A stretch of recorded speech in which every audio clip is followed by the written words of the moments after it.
Stance Switch the podcast, UFC 312. We're going to get into some mental analysis, breakdowns, predictions, everything UFC 312. Let's get it. One of the first things I wanted to check out was some of this Daniel Cormier interview with DDP. Detractors and the believers. Right now you settled at the top of the middleweight division. I remember when you fought Izzy. Believe in yourself, how do you expect other people to believe in you, right? My team, my coaches, I know they believe in me, my brothers that are both here, my whole team, everybody around me I know believes in me. To make, when you get a manager or a nutritionist in, or almost somebody from the outside in, just part of the team. Yeah. Even if you get a photographer, if you're a videographer, I need that person to be on my team. Yeah.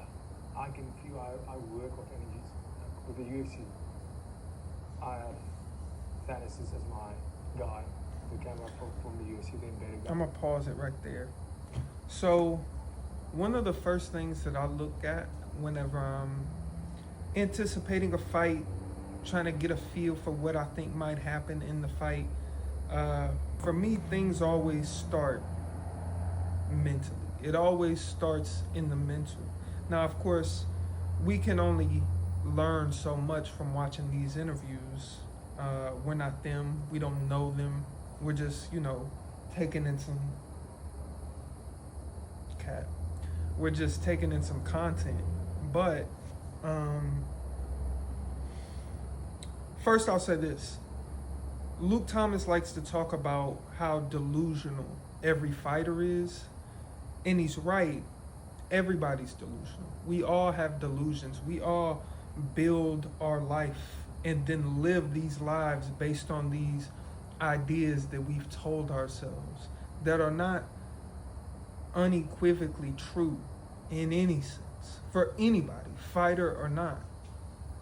That's the first thing. The second thing is, what I look for is, what is it based in? Now, this is, like I said, we're working with limited information.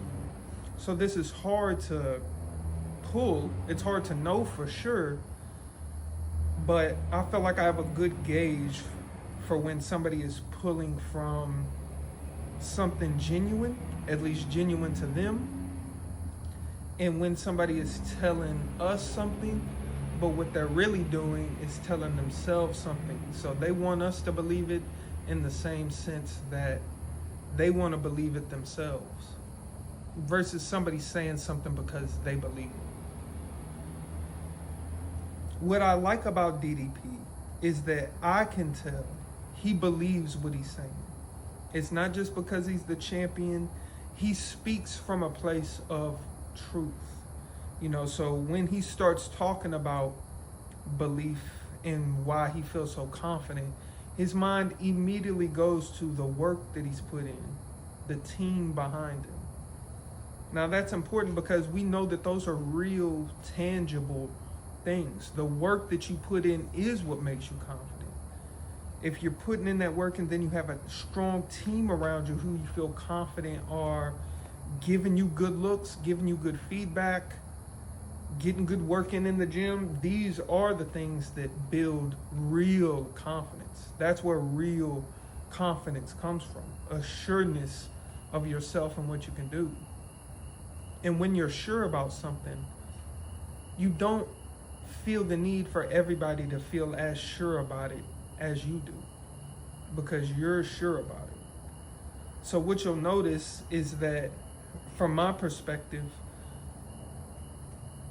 the people who are really confident, the fighters who are really confident in themselves and what they do, they don't do a ton of trying to convince us of something. Now, of course, some of them do, and sometimes it's for show and whatnot. This is not a 100% foolproof idea that I'm putting out there. But in general, I think if you pay attention, you'll find that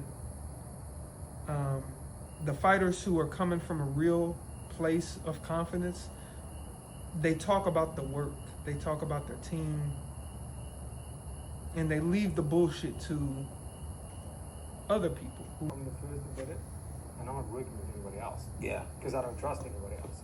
Because I know Thanos just believes in our team as ridiculous as me, and they will. There you go. Okay, I got a question for you. This kind of popped in. Did he kiss you? Because I didn't even notice. I didn't even notice Dricus. Like, that's why everyone's like, look at DC. He's like comfortable. I did not even notice. I did not even know. That's funny that they got to this in the interview. I haven't even seen this video that they're talking about, but it sounds to me like they're talking about some kind of interaction backstage at some fight. I think he said it, but where Dricus and his team kissed each other. DC probably saw it in the background, probably really did see it, and made some kind of funny face. You know what I mean? Like two guys kissing each other. You know what I mean? Just kind of like, that's kind of odd. Probably didn't mean anything by it. You know, it went onto the internet. People saw it, memed it. And now, because Dricus is here in his face, DC felt the need to bring it up.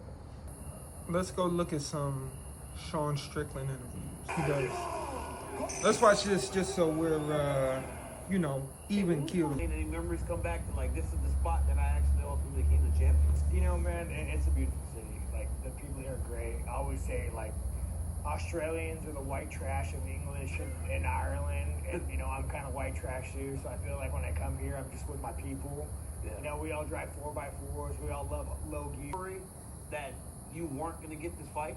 Especially when Hamzat wins that last fight in the way that he did. And everybody's talking about it, right? They're feeding it. They're telling us Hamzat look good and might jump. Dude, he's even allowed in the country. That man's on a Homeland Security watch list. Calm down, dude. Are you kidding me? He became best friends with a dictator. I mean, dude, there is no lower human being on this earth than Chimaev. There is no lower human being on this earth than Chimaev. You became best friends with a murderer, and you took G-Wagons. Like, you're not a man, dude. You shouldn't be allowed in this country, but I'll fight you.